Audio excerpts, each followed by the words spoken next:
Cipher case جس کی حال ہی میں تمام کی تمام جو سماعتیں ہوئی تھی اس کو غیر آئینی، غیر قانونی اور کالعدم قرار دے دیا گیا ہے اسلام آباد ہائی کورٹ کی جانب سے۔ اب میں اس پر تھوڑا سا آپ کو بیان کروں گا، مگر اس سے پہلے سائفر کیس جو ہے وہ عمران خان صاحب پر سابقہ حکومت جو کہ پی ڈی ایم کی حکومت تھی اس کی جانب سے کیا گیا تھا، اور آج نگران حکومت اس کو فل انڈورس کر رہی ہے اور کوشش کر رہی ہے کہ کسی طریقے سے عمران خان صاحب اور پاکستان تحریک انصاف کو عام انتخابات میں سے مائنس کیا جا سکے۔ اسی لیے کبھی آئے روز 190 ملین پاؤنڈ کا کیس جس میں ابھی تک کوئی ٹھوس ثبوت جو ہے وہ حکومت کی جانب سے پیش نہ کیے جا سکے، اس کے بعد کبھی عمران خان صاحب پر قتل کا کیس کر دیا جاتا ہے، کبھی نکاح اور عدت کے معاملے پر عمران خان صاحب پر کیس کر دیا جاتا ہے۔ جو بوگس کیسز ہیں وہ عمران خان صاحب اور پاکستان تحریک انصاف کے کارکنان پر اس 20 منتھ کے ٹینیور میں کیے گئے، اور ان تمام بوگس کیسز میں سے آج تک ہمیں کچھ بھی حاصل نہیں ہوا، کچھ بھی دیکھنے کو نہیں ملا، اور پتہ چلا ہو کہ یہ پاکستان تحریک انصاف نے اتنی کرپشن کی تھی، اتنا پاکستان کو نقصان پہنچایا اپنے ٹینیور میں، مگر آج نگران حکومت اور پی ڈی ایم جو ہے وہ مکمل طور پر ناکام ہو چکی ہے۔ آئیے جو سائفر کیس کی بدنیتی ہے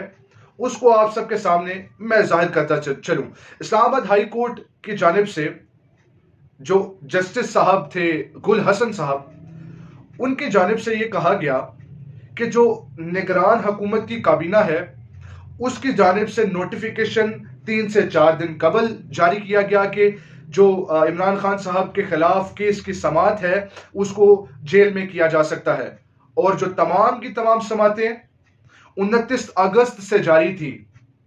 وہ بغیر کابینہ کے نوٹیفیکیشن پاس کیے اس کو سنا جا رہا تھا جج ابو الحسنات کی جانب سے، اور اسی لیے افراتفری کے عالم میں مجھے ہنسی آ رہی ہے یہ بیان کرتے ہوئے کہ ہماری عدالتیں کیا کر رہی ہیں، جو انصاف فراہم کرنے والے حضرات عہدے پر فائز ہیں وہ کیسا کھلواڑ کر رہے ہیں عوامی مینڈیٹ کے ساتھ اور عوامی حق کے ساتھ، عوامی حق کو کیسے غصب کیا جا رہا ہے۔ جج ابو الحسنات صاحب نے 29 اگست سے سماعتوں کا آغاز کیا، اور آج تک جو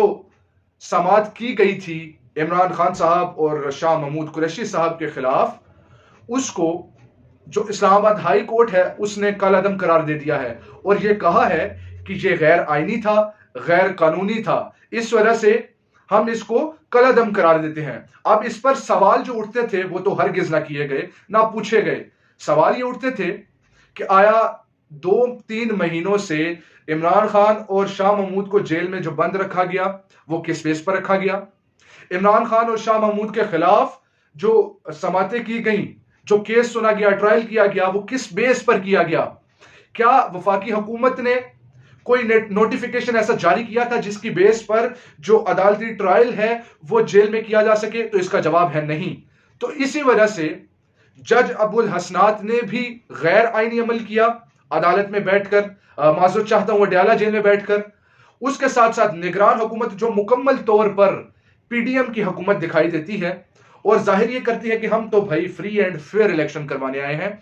اور دستبرداری کا اعلان کرتی ہے کہ ہمارا کوئی ہاتھ نہیں اس ساری سیاسی صورتحال میں، اور انڈورس کر رہی ہے کہ کسی طریقے سے پاکستان تحریک انصاف کو مائنس کیا جا سکے۔ یہ تھی بدنیتی تمام عدلیہ کے نظام کی کہ سپریم کورٹ قاضی فائز عیسیٰ صاحب کے زیر نگرانی یہ سب کچھ ہو رہا ہے، اور جو غیر قانونی عوامل کیے جا رہے ہیں نیچے عدالتوں کی جانب سے اس پر کسی بھی قسم کا سو موٹو جو ہے وہ قاضی فائز عیسیٰ صاحب کے جانب سے نہیں لیا جا رہا۔ یہ بدنیتی تھی جو عدلیہ ہے اس کی جانب سے، جو سیکرٹ آفیشل ایکٹ ہے اس کے تحت جو یہ جھوٹی سماعتیں کی جا رہی ہیں، ٹرائل کیا جا رہا ہے، عوام کو بے وقوف بنایا جا رہا ہے کہ عمران خان نے جناب نہ جانے کیا کر دیا، اور ایف آئی اے جو ہے اس میں پیش ہے، اور دوسری جانب نوازا جا رہا ہے نواز شریف صاحب کو، جو تمام کیسز تھے اس میں بری کیا جا رہا ہے۔ میں اس پر خاموشی کا اظہار کروں گا، اور جو سوالات تھے وہ آپ سب کے سامنے اٹھا دیے کہ آپ نے کیسے فنڈامنٹل رائٹس کو غصب کیا، جج ابو الحسنات نے کیسے جیل میں بیٹھ کر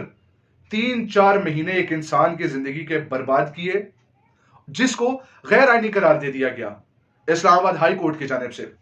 اب دوسرا جو پہلو ہے وہ یہ ہے کہ عمران خان کی کیا آیا رہائی متوقع ہے؟ کوشش یہ کی جا رہی ہے کہ عمران خان صاحب کو کسی طریقے سے بھی جو اسلام آباد ہائی کورٹ ہے اس میں جانے نہ دیا جائے، ایسا نہ ہو کہ وہاں پر کیس کی سماعت ہو اور پروٹیکٹیو بیل دے دی جائے۔ اسی وجہ سے ابو الحسنات صاحب نے آج یہ فیصلہ جاری کیا کہ جو پچھلی تمام سماعتیں تھی، جو ٹرائل تھا، اس کو کالعدم قرار دے دیا گیا ہے، اور آج سے تمام، کل سے معذرت چاہتا ہوں، وہ تمام کی تمام سماعتیں دوبارہ سے ٹرائل کا آغاز اڈیالہ جیل میں ہی کیا جائے گا۔ اسلام آباد ہائی کورٹ کے حکم عدولی بھی کی جج ابو الحسنات نے، اور یہ ظاہر کیا کہ اس کے پیچھے کسی نہ کسی شخص کا بڑا ہاتھ موجود ہے، جس کے تحت عمران خان کو بس جیل میں سے باہر نہیں آنے دینا کسی طریقے سے۔ اگر وہ باہر آ گیا تو مختلف سیاسی صورتحال اور ملک کا ماحول دیکھنے کو ملے گا۔ یہ عمران خان کی رہائی جو ہے اسی وجہ سے روکی جا رہی ہے، اسی وجہ سے اس طرح کے بوگس کیسز کیے جانے کہ کسی طریقے سے وقت کو ضائع کیا جائے، کسی طریقے سے پاکستان تحریک انصاف کو روکا جائے کہ وہ کوئی سیاسی ایکٹیویٹی نہ کر سکے۔ اسی وجہ سے 144 نافذ کر دی جاتی ہے۔ پاکستان تحریک انصاف کے کارکنان کو اگر کارنر میٹنگ بھی ہو اس کی اجازت نہیں دی جاتی، اگر اجازت دی جاتی ہے تو ان پر مقدمات کر دیے جاتے ہیں اور ان کو جیلوں میں بند کر دیا جاتا ہے۔ یہ نظام ہمیں عدالت کی جانب سے اور جو ملکی ادارے ہیں ان کی جانب سے دیکھنے کو مل رہا ہے، اور یہ 75 سالوں سے ہوتا آ رہا ہے۔ آج تک کوئی بھی اس نظام کے خلاف کھڑا نہ ہو پایا، اور جو کھڑا ہو پایا اس کا حال ذوالفقار علی بھٹو جیسا کر دیا جاتا ہے۔ اسی وجہ سے عمران خان صاحب پر ایسا کیس ڈالا گیا ہے جس کی یا تو سزائے موت ہے، یا کم سے کم سزا 14 سال قید با مشقت ہے۔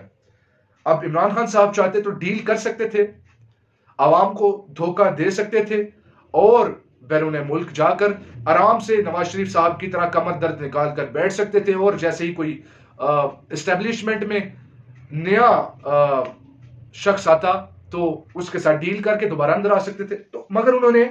ایسا نہ کیا۔ آخر میں -1 کس طرح کیا جائے عمران خان صاحب کو، یہ کوشش کی جا رہی ہے۔ پاکستان تحریک انصاف کو مائنس کس طرح کیا جائے۔ نگران حکومت مکمل طور پر سپورٹ کر رہی ہے، میں جیسا کہ بار بار کہہ رہا ہوں اس پر، کہ نگران حکومت چاہتی ہے کہ مائنس کیا جائے عمران خان صاحب کو، پاکستان تحریک انصاف کو کسی طریقے سے الیکشن نہ لڑنے دیا جائے۔ اس وجہ سے تمام کارکنان کو اس وقت جیل میں بند کر دیا گیا ہے۔ اسٹیبلشمنٹ بھی اسی طرح کا رول پلے کر رہی ہے، وہ جس کو چاہتی ہے 75 سالوں سے اقتدار میں لے آتی ہے، اور جس کو چاہتی ہے اقتدار سے باہر کر دیتی ہے۔ یہ تمام حقائق تھے ناظرین۔ میں آج کے لیے آپ سب سے اجازت چاہتا ہوں، اور جو آنے والے معاملات ہیں، سیاسی صورتحال بڑی دلچسپ دیکھنے کو ملے گی، اس پر انشاءاللہ گہری نظر رکھوں گا، اور جو حقائق ہیں ان کو آپ سب کے سامنے لے کر آؤں گا۔ اللہ نگہبان۔